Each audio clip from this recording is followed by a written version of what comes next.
Hola, hoy es luna llena.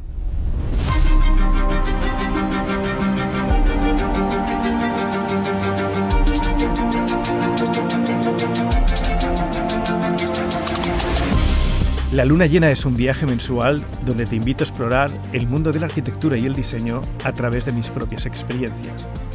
Si te intriga, suscríbete a mi canal de YouTube o visita la web hoyeslunallena.com. La Luna es una producción de VMA Arquitectos con la ayuda de Architecturs, agencia especializada en viajes de arquitectura. If you follow us on YouTube in another language, just go to Settings, Subtitles, Automatic Translation and choose your language.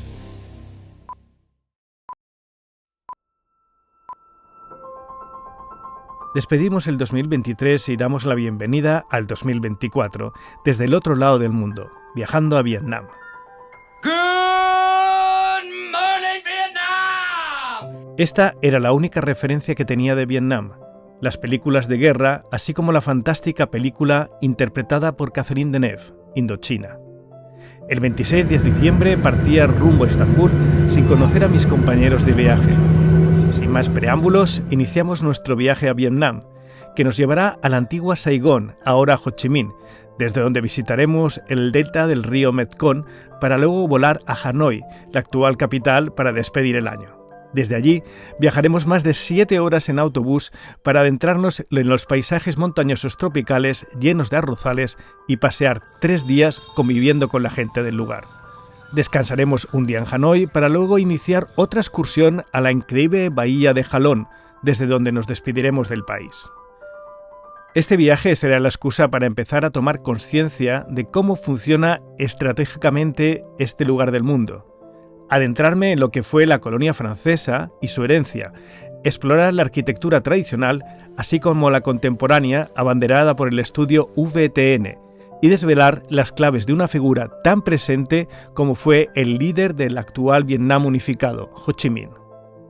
Pero antes, para poder contextualizar todas estas experiencias, debemos hacer un poco de geografía y historia.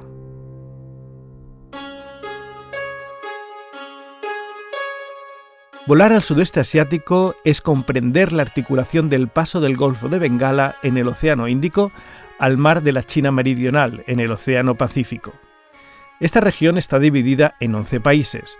La parte continental, que se denomina Indochina, abarca los países de Birmania, Tailandia, Laos, Camboya, Vietnam y la parte peninsular de Malasia, y la ciudad-estado de Singapur, punto estratégico de paso entre los dos mares. La parte insular comprende Indonesia, Filipinas, la península de Malasia, Brunei y Timor Oriental. Vietnam, con su forma de S, es ancho tanto en el norte como en el sur, unos 500 kilómetros, como de Barcelona a Santander, y estrecho en el centro, unos 50 kilómetros, como ir de Barcelona a Playa de Haro. La geografía es muy importante, ya que Vietnam se protege de los países del oeste a través de la impresionante cordillera Anamita y se separa de la China al norte por otra increíble cordillera. Saigón, capital del sur, se sitúa en la llanura del río Mekong, despensa agrícola de Vietnam, y Hanoi al norte en la llanura del río Rojo, en cuya desembocadura se encuentra uno de los puertos internacionales más importantes del mundo. Hue, en el centro del país, se mantiene como la capital del antiguo imperio. Vietnam tiene diferentes climas, uno tropical al sur, con épocas secas y lluviosas, un clima subtropical al norte con 4 estaciones marcadas, y en la zona central un clima monzónico donde se forman tifones en ciertas épocas. Comprender la geografía y el clima es importante para entender la configuración política, cultural y económica de este país. La historia reciente de Vietnam se inicia a mitad del siglo XIX con la colonización por parte de Francia, convirtiendo a Vietnam en parte de la Indochina francesa junto a Laos y Camboya. Durante 100 años, Vietnam exportó té, arroz, caucho y experimentó una gran industrialización como la del textil, que hoy en día sigue siendo uno de los motores económicos del país. Pero en particular, lo que más me interesa de esta dominación fue su legado urbanístico y arquitectónico, del que quedan muchas evidencias. El país sufrió la ocupación japonesa durante la Segunda Guerra Mundial, y tras la victoria de los aliados, Francia intentó retomar el control llevando el país a la confrontación, la denominada Guerra de Indochina, que acabó con el Tratado de Ginebra de 1945, que dividió a Vietnam en dos mitades, el norte comunista, liderado por Ho Chi Minh, con el apoyo de la URSS y China, y el sur, respaldado por Francia y Estados Unidos. Fruto de esta tensión entre los dos bloques llegó la famosa Guerra de Vietnam, marcada por la ineficiente adaptación de las fuerzas estadounidenses a la geografía y clima del país, frente a la guerra de guerrillas practicadas por los vietnamitas, que concluyó con la retirada de las tropas estadounidenses en 1975. Esto llevó a la instauración de la República Socialista de Vietnam. En la actualidad, tras la liberación del comercio, el país ha experimentado un crecimiento económico exponencial, cuyas consecuencias negativas incluyen la superpoblación de sus ciudades y una marcada contaminación.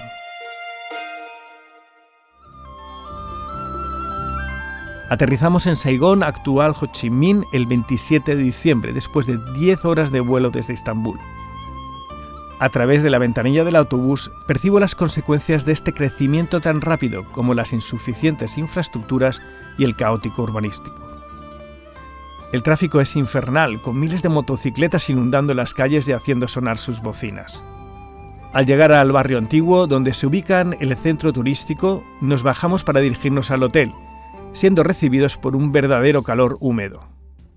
Ni las Ramblas es Barcelona ni la Puerta del Sol es Madrid, por lo que la visión en 2 días de esta ciudad fue muy limitada y poco pude percibir de su nueva realidad al transitar por un barrio destinado meramente a los turistas, lleno de tiendas de ropa falsificada y restaurantes de comida vietnamita entre el bullicio del denso tráfico. Por lo que utilizaré en esta descripción del viaje muchos de los conocimientos que he podido estudiar a posteriori. Las imágenes que os muestro podrían ilustrar una ciudad cualquiera de Francia a mediados de principio del siglo pasado en plena ebullición. Los franceses colonizaron trayendo consigo su modelo de ciudad, con urbanismo regulador mediante la proyección de calles, plazas y avenidas. En los puntos clave se situaban los edificios representativos del poder con estilos que definían el canon de belleza impuesto. Esto se limita a una parte de la ciudad, donde los colonizadores residían e intentaban emular la Francia que dejaron atrás. Los verdaderos habitantes, transformados en meros servidores del nuevo orden, vivían en una parte de la ciudad donde la casa y el negocio eran uno solo. La calle no se entendía como un elemento regulador del espacio común, sino como un lugar de intercambio sin orden establecido. La arquitectura solo respondía a las necesidades de cobijo e intimidad. Cuando desapareció la opresión francesa dominante, la ciudad colonial se mantuvo como un esqueleto arqueológico canibalizado por la forma de entender y vivir de los asiáticos locales, despreciando las fachadas e inundándolas de letreros. Las aceras y las calles son tomadas de manera indiscriminada y sin ningún orden aparente por infinidad de vehículos, comedores al aire libre y actividad ambulante. Esto ocurre en determinados barrios. Los nuevos ricos se instalan en la ciudad en distritos donde construyen sus urbanizaciones imitando folclóricamente el estilo francés en modelos de casas unifamiliares que se repiten sin cambios, ocupando metros cuadrados con jardines y campos de golf. Eso sí, todo rodeado por una muralla que les separa de la ciudad real y bulliciosa. Sin embargo, he podido investigar y vislumbrar que no todo es así. Existen estudios de arquitectura muy interesantes, como VTN, liderado por el arquitecto Wu Shok-nia, de 1976, que luchan con sus actuaciones para hacer una ciudad más sostenible y donde se pueda vivir dignamente. Este arquitecto vietnamita es consciente de la profunda transformación que ha experimentado su país en las últimas 3 décadas, de una economía rural y agrícola a una urbana e industrial en tan solo 30 años, trayendo consigo la superpoblación y la contaminación. Después de estudiar en la Universidad de Tokio, decidió regresar a su país natal y fundar su propio estudio en 2006, con sedes en Hanoi y en Ciudad de Ho Chi Minh. Desde sus inicios, VTN Arquitectos tiene una visión clara: crear una arquitectura que fusione la naturaleza propia de un país tropical y la arquitectura tradicional, utilizando materiales como el bambú para crear edificios fantásticamente resueltos en un lenguaje arquitectónicamente asiático contemporáneo. Todo su trabajo es un continuo experimento con la luz, el agua, el viento y las plantas para generar un clima sostenible.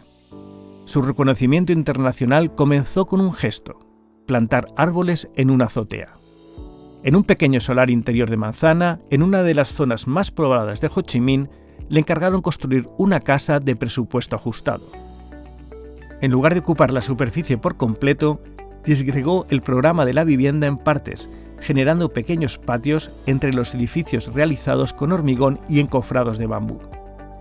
En su cubierta, planta árboles, al no tener espacio en el solar, creando así una sombra por la que circula el aire, refrescando los espacios. Las 5 cajas de hormigón se transforman en unos grandes maceteros.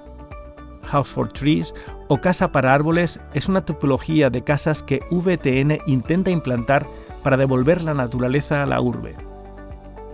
En otra ciudad cercana se realiza otro modelo de vivienda sostenible. Se proyecta una doble fachada por la que discurre la vegetación que se introduce directamente en la casa. Este espacio intermedio es perfecto para regular la temperatura y exposición al sol, así como unos espacios para un sinfín de actividades al exterior de los que lo habitan. Estas casas, House for Trees, han sido muy publicadas y galardonadas como modelos de sostenibilidad. Pero la mayor proyección internacional le ha llegado al estudio VTN por sus construcciones en bambú. Vo Chok Nia se propuso recuperar las técnicas de construcción ancestrales con el bambú, cuyas cañas alcanzan alturas y grosores importantes en Vietnam. Su flexibilidad, ligereza y resistencia las hacen idóneas para la construcción, así como para la fabricación de muebles y objetos. Son diversos los edificios que ha construido en diversas partes de Vietnam con esta técnica para diferentes usos como restaurantes y centros de conferencias. A través de este tipo de construcciones, VTN se ha internacionalizado, participando en la nueva tienda de Hermès en París, representando a su país en la exposición de Milán de 2015 o en la Bienal de Venecia. Volvemos a nuestro viaje desplazándonos a la ciudad de Hanoi, la capital del país. La ciudad de los lagos nos recibe con una temperatura más agradable. Hanoi es una mega ciudad que ha fagocitado toda una extensión salpicada por pequeños y grandes lagos. Nos trasladamos al barrio francés donde se percibe más claramente que en Saigón la trama y las casas que formaron la colonia. La visita turística comienza en el complejo que alberga el mausoleo de su amado líder Ho Chi Minh, que significa el que ilumina. Después de la explicación del guía, me picó la curiosidad de profundizar un poco más en la figura de una persona que supo guiar a un pueblo continuamente oprimido por diferentes colonizadores hacia su unificación. Nacido en el año 1890 e hijo de un erudito y maestro confuciano, fue un joven con un deseo voraz de saber y viajar. Muy joven se enroló en barcos franceses que lo llevaron a Estados Unidos, terminando en la capital del imperio colonizador, París. Comienza su carrera política acercándose al Partido Socialista francés, aunque descubre que estos tienen pocas ganas de proclamar la autodeterminación de sus colonias. Después de ver cómo muchos vietnamitas mueren en la Primera Guerra Mundial, pone rumbo a Moscú invitado por el partido. Abraza los principios bolcheviques, pero tras unos años en el país huye de las garras de Stalin.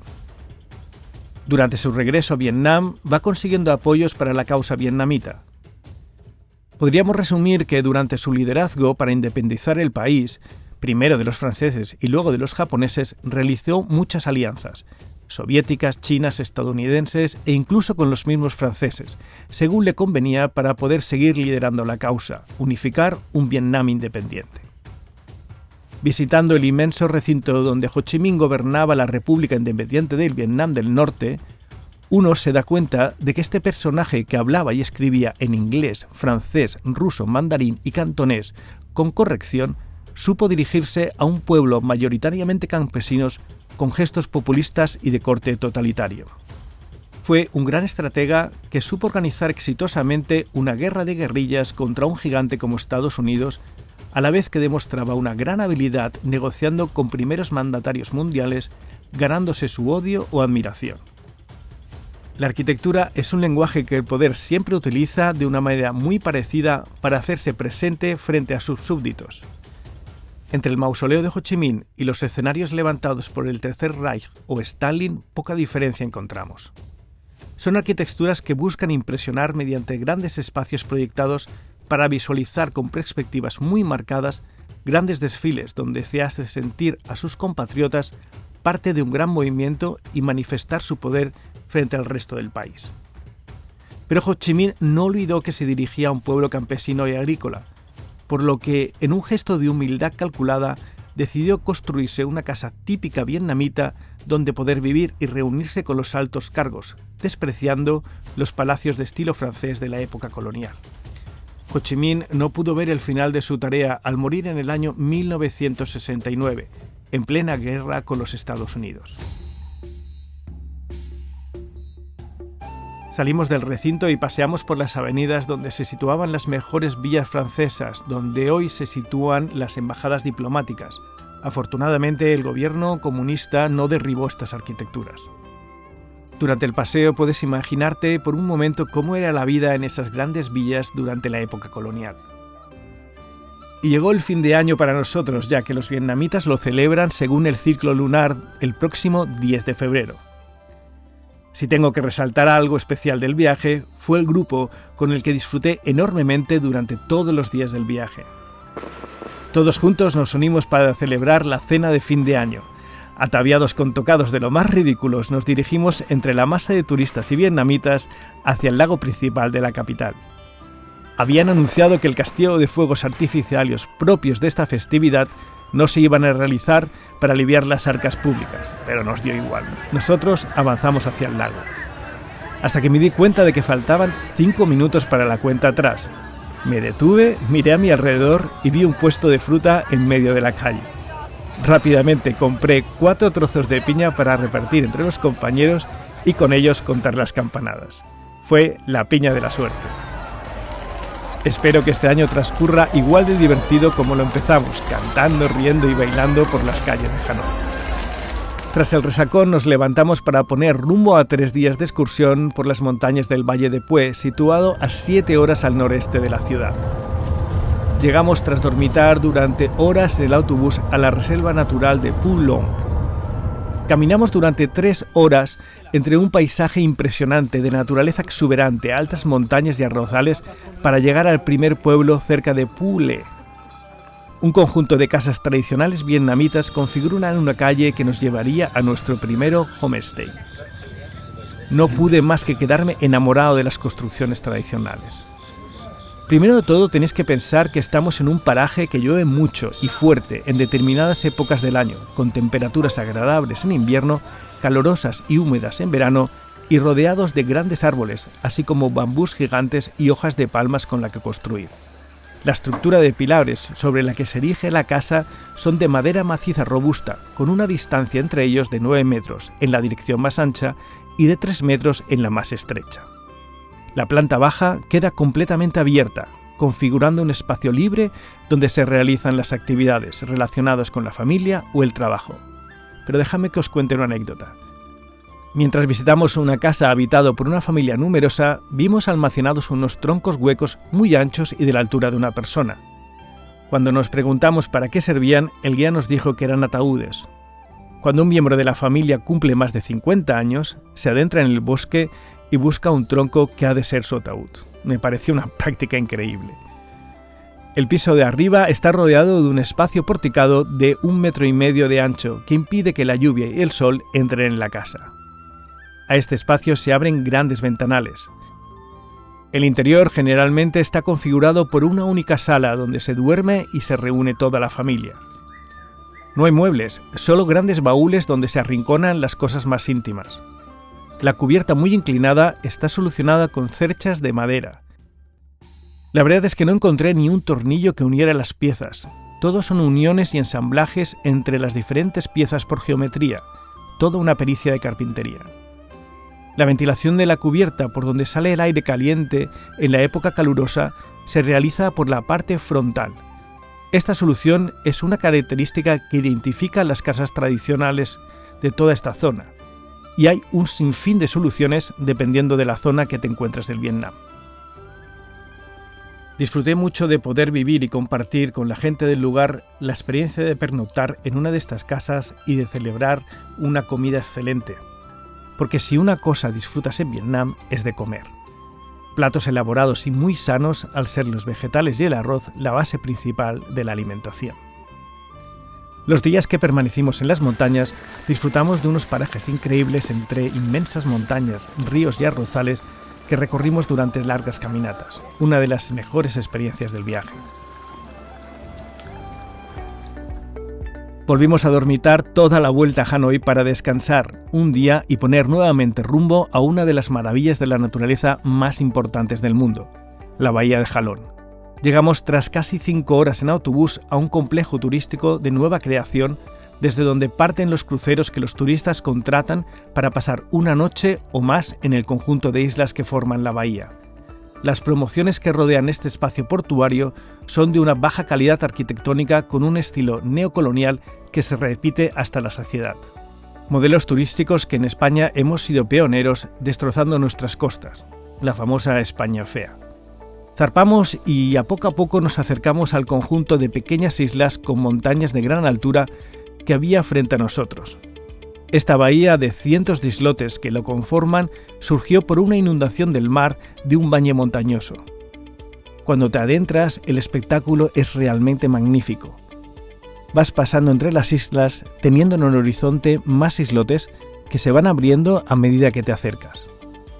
Por suerte, a los turistas solo se les permite ir a una pequeña parte de la bahía, de tal manera que el resto se mantenga como un parque natural protegido donde la gente sigue viviendo como antaño y se despliegan las plantaciones marinas de ostras para el cultivo de perlas. El barco en el que íbamos era un pequeño crucero de madera típico de la zona, donde cada uno disponía de un camarote en la parte inferior. En la superior, un comedor donde celebramos nuestra última noche vietnamita con un karaoke, como no podía ser de otra manera. Jalón fue la última escala de nuestro viaje, desde donde iniciamos la tortura del regreso hacia España, deambulando por aeropuertos donde lo único que podías hacer era comprar o estar tirado en una silla. Fueron horas de vuelo en espacios minúsculos donde sales doblado, tras intentar dormitar o ver películas sin ningún interés. Es una pena que la experiencia de volar se haya vuelto tan desagradable. Te hace pensar si viajar a los lugares tan lejanos vale la pena y el sacrificio.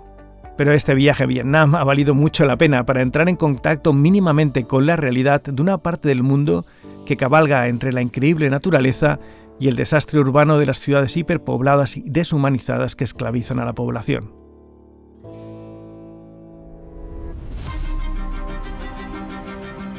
Pero si he de destacar algo en especial, me quedo con el grupo.